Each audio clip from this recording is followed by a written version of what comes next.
Good morning India. विश्वास किस पर करें सर? बहुत अच्छा सवाल है। हमें जिस पर विश्वास होता है उसी से दर्द मिलता है। किसी की शिकायत रहती है कि मैं अपने गर्लफ्रेंड को बहुत चाहता था और वो ब्रेकअप करके मेरे दोस्त के साथ चली गई। किसी की शिकायत पत्नी से रहती है, किसी की शिकायत पिता से रहता है, किसी की शिकायत दोस्त से रहता है, किसी का शिकायत भाई से रहता है। मतलब जैसे ही आप किसी पर विश्वास किए वहां से दगा मिलना तय है। तब सवाल उठता है कि विश्वास करें तो किस पे करें? तो विश्वास सिर्फ अपने आप पर करना चाहिए, अपने काम पे करना चाहिए। आप जब अपने आप पर विश्वास करेंगे तो उसमें दगा नहीं मिलेगा। और अगर कुछ हो भी जाता है तो दूसरे पे ब्लेम करने का मौका नहीं मिलेगा। और मैं तो कहता हूं कि अपने आप पर जो व्यक्ति विश्वास करता है वो व्यक्ति मंजिल तक पहुंचता है, और जो दूसरे पे विश्वास करता है वो व्यक्ति रास्ते में ही गिर जाता है।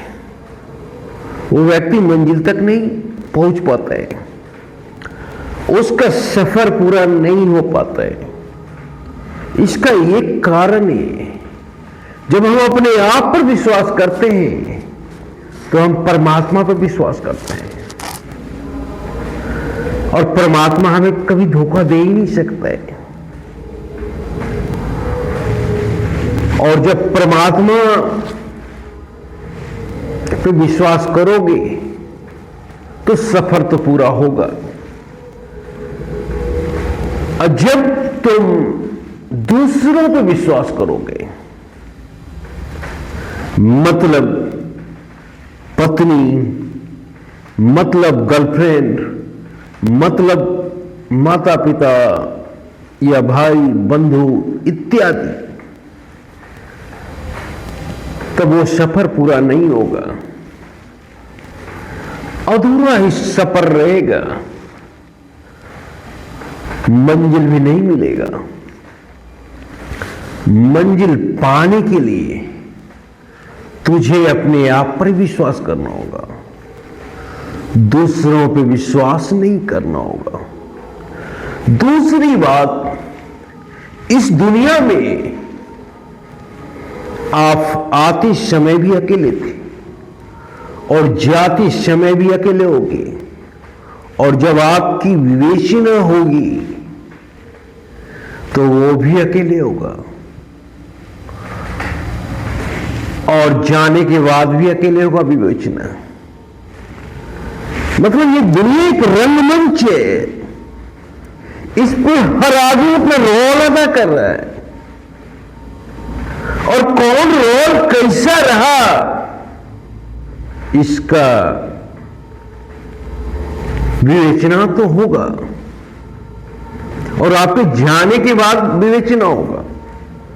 पर उस विवेचना में भी आप अकेले खड़े होंगे। मैं कहता हूं कि शास्त्री जी ईमानदार थे। शास्त्री जी की ईमानदारी में ना तो उनका माता पिता का जिक्र होता है, ना पत्नी का जिक्र होता है, ना पुत्र का जिक्र होता है, सिर्फ शास्त्री जी का जिक्र होता है कि शास्त्री जी ईमानदार थे। तो जब विवेचना होगी तो वहां भी अकेले होगा।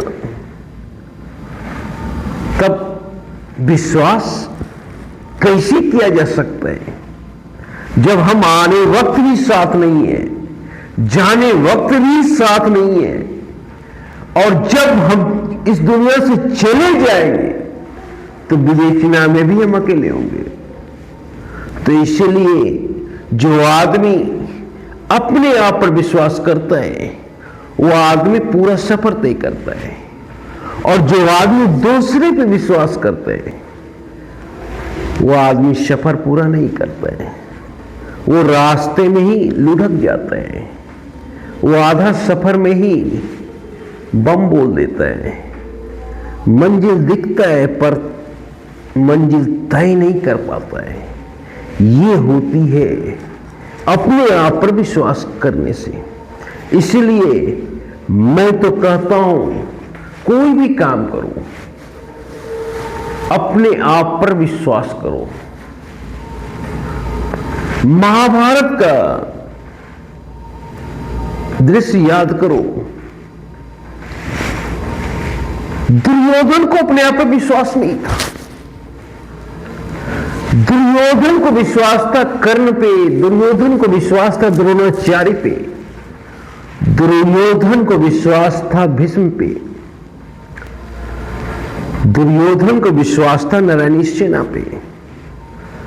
और दुर्योधन मानता था कि जिस सेना के सेनापति भीष्म पितामह हो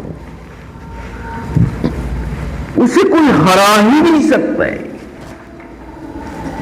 पर दुर्योधन के साथ सबों ने क्या किया? अगर भीष्म पितामह चाहते तो उन्हें रण से हटाना संभव नहीं था, पर खुद ही भीष्म पितामह ने अपने मौत का रास्ता बताया